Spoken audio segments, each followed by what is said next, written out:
Nobody's walking into a data center to steal your data. They're coming in through the access channels that exist from applications, users, etc. How do you protect data that's quote unquote encrypted? You're not really doing anything. Hello everybody, welcome back to another episode of Dark Rhino Securities, Security Confidential. I'm your host today, Rory Michael, filling in for Manoj Tandon. Here's a brief word from our sponsor of today's video, Kiteworks. Federal agencies and contractors must adopt the NSA's robust Zero Trust data security model to combat escalating cyber threats. Kiteworks provides the comprehensive capabilities needed to reach the highest Zero Trust data pillar maturity levels as defined by the NSA. With Kiteworks, data encryption is applied seamlessly and DRM controls are enforced to protect against unauthorized access and distribution. Elevate your data security posture to meet escalating threats and stringent federal guidelines. Visit kiteworks.com to learn how Kiteworks can accelerate your journey to NSA Zero Trust data pillar maturity. That's kiteworks.com. Our guest today is Purandar Das. Purandar Das is a visionary leader in tech, having served as CTO for two of the largest marketing service companies. He's now the CEO of a leading data protection company, pioneering innovative approaches to secure personal data. Transitioning from data monetization to data protection, Purandar was driven by concerns about the inadequacy of existing security products. His unique journey underscores a deep commitment to redefining data security standards in today's digital age. Purandar, welcome. Thank you, Rory. Thank you for having me. Yeah, absolutely. Looking forward to this one. Data security and data breaches, that's all the rage in the cybersecurity world today. So it's very fitting that you're on Security Confidential with this topic. With recent high-profile data breaches, making the headlines, what do you see as the biggest vulnerability in the current data protection strategy for organizations? Actually, the response to that or the answer to that is very simple. It's data Mm-hmm. protection. Mm-hmm. If you look at the cybersecurity landscape, the threat posture management landscape, there's a lot of products and a lot of strategies around protecting everything but the data. Mm-hmm. And the legacy notion is saying, let's encrypt data and we're good, obviously hasn't worked, has never worked, and it's Right. being exposed on a daily basis today. Data protection has to be revisited, and an emphasis on actually building products that protect data as opposed to products that protect access, the periphery, et cetera, until the focus shifts to protecting data, this situation is going to continue. Gotcha. Okay.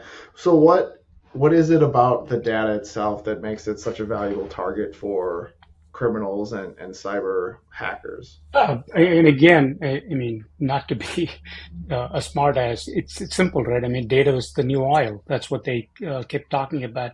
Data drives economies today, Mm-hmm. right? I mean, people said data drove marketing, data drove strategy or analytics. Data drives economies. Everything that companies do is built around the data that they can collect and the data Right. that they can use. Shifting to a consumer-based economy, that has just made that situation even greater, right? I mean, the largest companies in the world rely on data. Right. I mean, if you look back 10 years ago, the amount of data that exists that's been collected from Mm-hmm. individuals across the globe is just monumental. And that essentially is the crux of the problem, right? I mean, you need data. Data drives everything, but then there's so much of it, and the process is so complex that it becomes really difficult or challenging to protect data. Gotcha. So when did this switch start? You said about 10 years ago. When did companies really start to see a value in harvesting and collecting that customer data? So, I mean, that process has always existed, right? I mean, my own background. I mean, I come from marketing. Mm-hmm. From marketing services companies. I mean, they existed because they helped companies utilize data. Sure. And companies had systems that supported their operational needs like making a sale, collecting a payment, et cetera, or building a membership. They never had the infrastructure or the capabilities to analyze and monetize that information. That's where the marketing services companies came along and said, hey, you have all this data. We can help you monetize that data by either selling more to your things or finding new customers, etc. Right? It was done at a Right. scale where there were few organizations that did it, but today's companies do that themselves and in real time, as opposed to being an offline analytic batch oriented process. Right. So the introduction of advancements in technology is really what created that monetization of data. Absolutely, I think that that's the core of it. Advancements in technology drove the ability to do build consumer based platforms, right? I mean, in a variety of Right. things like the Ubers and everything else, right? But that Yeah. also gave rise to access in real time to information that's invaluable in building and furthering Hmm. relationships. So the Okay. platforms that were built by the newer companies, if you will, also took that Right. into account and could operate on and execute on this in real time. So that's where I think the switch happened. That makes sense. So with a new rise in AI that we're seeing today happening right now, what kind of role is that going to have for data security and what kind of risk does that bring for the future consumer data protection? I think it's two things, right? One is data hasn't changed. It's still data. Even the AI or the Hmm. LLMs are still consuming data. So the Right. ability to protect that data, it doesn't go away. The basic Hmm. capabilities of security and privacy. But it also exposes a lot of risks because the amount of data that can be processed in in in a really fast time leads to a lot of opportunities, and the ability to collate information across data sources that wasn't possible before, that exposes Hmm. multiple threats. And when you think about both the good guys and the bad guys having access to this technology and data, you see both sides of that issue. The Right. AI is the rage today because it's introducing change in a positive way across so many different industries. But the same data and the same capabilities are also available to the bad guys that are equally adept at adapting to new ways of exploiting the data set. So thus far, then, who has AI kind of given the edge to, the good guys or the bad guys? I would say the good guys because there are more companies that have built platforms that can extract information and drive outcomes. The bad guys are adapting because they're so caught up in running their existing or legacy schemes. They have to switch and adapt to the new Gotcha. capabilities that are available. That makes But sense. they won't be far behind, believe me. I'm sure catch up quick, Yep. right? The government agencies, both here and abroad, have put in a lot of data protection regulations, GDPR, CCPA. Have these done much to protect data, or are there shortfalls and gaps that need to be filled in order for these kinds of regulations and policies to really have a better effect on the consumer? I think what the regulatory agencies and the regulations have done is just address the tip of the iceberg, honestly. I mean, what used to be the Wild West at least now has or is beginning to have some kind of a framework on how to collect, store, and manage data. What I think, and like the GDPR, for example, in the EU, Hmm. they've started to impose financial penalties. Right. Ultimately, businesses respond to only one thing, whatever hits their bottom line, right? The financial Yep. penalties have to become more meaningful. And that's when the companies begin to sit up and take notice of this. The other thing also is empowering consumers to go after companies that misuse or mistreat their information. Do you think what is kind of driving these policies is it more of companies not being as secure and kind of doing the right thing with the data, maybe making extra profit, and organizations, regulators, they don't like that? Or is it more that they're trying to keep a cap on that profitability that a company can make from the data? I think it's less the latter and more. I mean, let's look at it this way. Companies build systems, platforms, or business models for one reason, right? They want to make Hmm. money. That's the whole idea. And Right. when you sit down to plan a business or a platform or a capability, the last thing you think about is security and privacy, right? Hmm. Because that's an impediment, an Right. obstruction, or something that slows the process down. So privacy and security become literally an afterthought. So that obviously we are seeing that everywhere today in the amount of data that's being lost, systems being attacked, because that wasn't really I mean, people pay lip service to it, but it's not really very high on the development roadmap because they're all caught up on features and functionality of what drives Right. revenue. Right. The regulatory agencies, on the one hand, on the other hand, are looking at two different things. One is the widespread abuse of privacy and security for consumers or customers, whatever Hmm. you want to call them, right? That has been Right. ignored, and they're kind of stepping up and saying it's reached a level where it can't be ignored anymore. Okay. The second thing is the monetization aspect of it is companies start to mix data and start to infringe areas that traditionally should not be a part of that at all. I don't know if you saw the latest headlines. It was yesterday or the day before, where a Microsoft owned company is being sued by a consumer, by a Hmm. marketing consumer, saying that they're cheating marketing firms or advertising firms by selling them data that's completely inaccurate.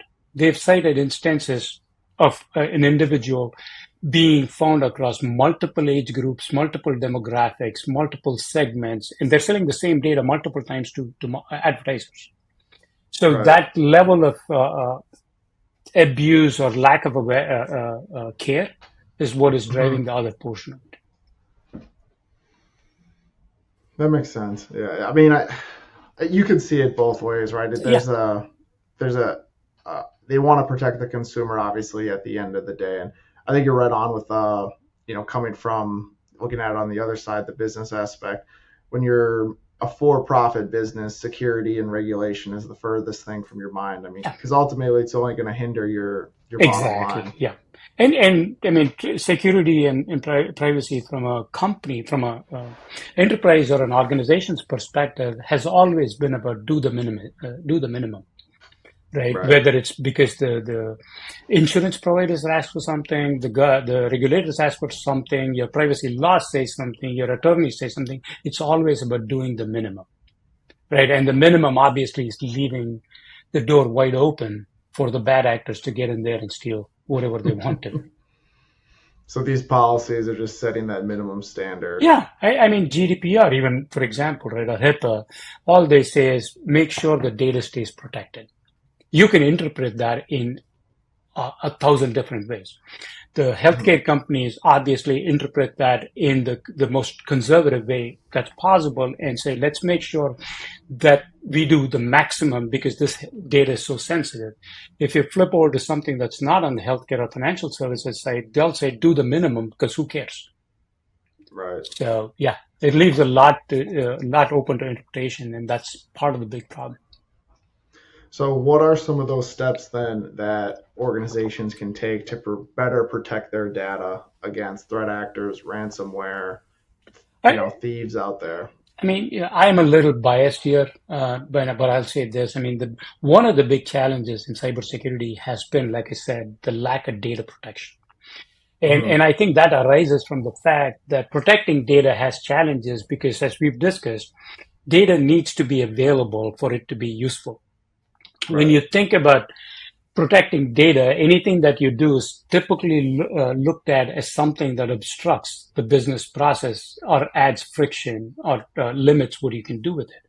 And products haven't helped. The security products, there have not been many products out there that say you can protect the data while still making it usable.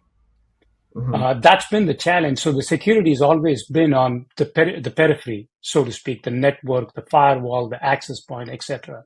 Data has always been left unprotected. And as we're discovering, and as companies and everybody else is discovering, there are just too many ways to get into a secure system, whether that's because of the number of integration points, the application integrations, the number of users, et cetera, number of devices, etc. But once you get in, if the data is not protected, hey, the attacker has access to it. So the focus has to shift in saying, let's assume that somebody gets into the network, right? Right. Then how do you protect your data? That's where the focus has to shift, and whatever's been done at the peripheral level has to be now done at the data level to protect the true. I mean, literally, what everybody's trying to protect at the end of the day is the data or the information, Mm-hmm. and that's where the shift has to happen. And there's been that gap in protection because traditionally thinking it's hard if you protect it, it's not usable. Am I correct? Yeah. So then, and the other answer to that is when is let's lock the front door, right? So Mm-hmm. nobody can get in. So we don't care where you leave the valuables inside the house. But as we're discovering, it's not easy or even feasible to lock the front door because there's so many other doors. So now, how do you protect things? I mean, it's like the simplest analogy we use in our conversations and slides is, hey, you have a castle, you have a moat, you have all these things. What if they scale the castle and get inside? How do you protect your valuables? Put them in a vault. That's the equivalent of saying protect your data and make sure that even if somebody gets in, that the data is still protected. I'll give you a simple example using encryption, right? Data has always been encrypted. I mean, this is like decades old. Right. The problem with encrypting data has been that it protects data while it's at rest, meaning somebody can walk into a data center or make a copy of your disk, et cetera, et cetera. What does that actually protect? Nobody's walking into a data center to steal your data. They're coming in through the access channels that exist from applications, users, etc. How do you protect data that's quote unquote encrypted? You're not really doing anything. So, I mean, Sotero, for example, has a product that enables the use of encrypted data without decrypting it. Meaning, if somebody were to access the data, it still stays encrypted. The other thing is if you get hit by ransomware and somebody exfiltrates the data, let's make sure the data is encrypted so that the attacker, even if they get their hands on it, is just looking at encrypted data and can't come back and hold you for ransom. So, what are the steps that go into making data encrypted when it's in motion, but also still usable for the right person? Yeah, so there are new products that enable the querying or use of encrypted attributes. It's more granular encryption, if you will, not encrypting data while it's written to disk, but encrypting data while it's being put into a database, for example, or encrypting data while it's being written to a file, right, in a file store. Then the framework that says we'll keep the data encrypted as users and processes come into access and use the data, so that the data is only decrypted in a small context where the user, the process, and the request has been validated, not just through the typical privilege approach, but also through an anomaly detection model that says, I can tell you with a 99% confidence that this user and this process and this request is valid or invalid based on the behavior that we're seeing as a whole across this request. Okay. So it's looking at it from a more holistic standpoint rather than looking at the individual piece of data that's encrypted. Exactly. It's looking at not just a piece of data, which it does in the context of saying, is this data sensitive or not? Is this data confidential, right? Classifies the data as being sensitive and confidential. So that gives it that first layer of protection. The other equally important thing is to decipher the validity of the request, if you will, across a whole range of parameters, the time of the day, the zip code, the zone, the access mechanism, the user credentials, etc. Okay. So you're taking almost user identity and application management security framework and applying it down to the data access request level. Yes. Okay, that makes a lot of sense. Yeah, I mean that sounds like a great idea to me. Has the transition from being in office, everyone's always in a work center, to remote work, everything's in the cloud, people can work anywhere, grab their information anywhere. Has that put a lot of an increased pressure on data protection? Absolutely. Absolutely, right. I mean, at least it accelerated the migration to the cloud, right, at the beginning of this thing, because people, systems needed to be accessible, available across the thing from not just the office or corporate network, but from everywhere. That meant a Mhm. lot of data was being moved. It was being moved into platforms and technologies that this company had not adopted or seen before. So that kind of puts a stress on what skills and resources you have available to protect information. So that's part of the challenge. Newer technology doesn't come equipped, is not, in many cases, can't be retrofitted with the security model you had for on-premise data protection. So yeah, it puts a lot of stress and emphasis on data security protection. Yeah. So, what are some of those best practices then for a smaller company, SMB company, who maybe they have a lot of remote users, or they're entirely a remote company and all their data is in the cloud? Yeah, again, I mean, focus on what you're trying to protect first, right? I mean, put a VPN. Everybody says put a VPN and you're good, but the VPN is not protecting your data that's sitting in the cloud. It's protecting Right. it from somebody that's coming through a valid channel, right? So again, let's focus on the data. Let's look at the newer technologies that you don't have the skills to find the right product or products for it, and deploy Mhm. the same level of security. Again, protect your data and then put this layer that can detect anomalies or threats in real time as they're trying to get to the data. That's the solution, whether you're SMB. The scale may be different, the technologies may be different, but the framework is exactly the same: real time threat detection and prevention. And at the end of the day, you need to have a fail safe or a backstop data protection framework. Are there other products out there like your company's product who kind of take a holistic approach to data protection? There are. I mean, it's a whole new category that's evolving called DSPM, or Data Security Posture Management, Data Security Okay. Platform. The difference being posture management, again, I believe in my thing, focuses on the wrong thing, which is policies and users and credentials. Hmm. Whereas a true data security platform protects on more than just the posture. It actually protects the data. So yeah, it is an evolving category, if you will, or an area. Okay. And I would imagine that these targeted industries is healthcare, confidential, sensitive material, stuff like Healthcare, that. Those are financial the services. I yeah. mean, yeah, but I mean, you're right. Those are the couple of industries, right, that focus first because they have more sensitive data. The legal and the financial risk for them is higher. Right. But all you have to do is read the headlines. They're not going after healthcare and financial services exclusively. They're going after everybody. Right. Right. Anybody's data is valuable these Yeah, and days. and what people don't realize is it's what used to be stealing individual data sets, right, and then trying to mine that or monetize that has now become a different industry.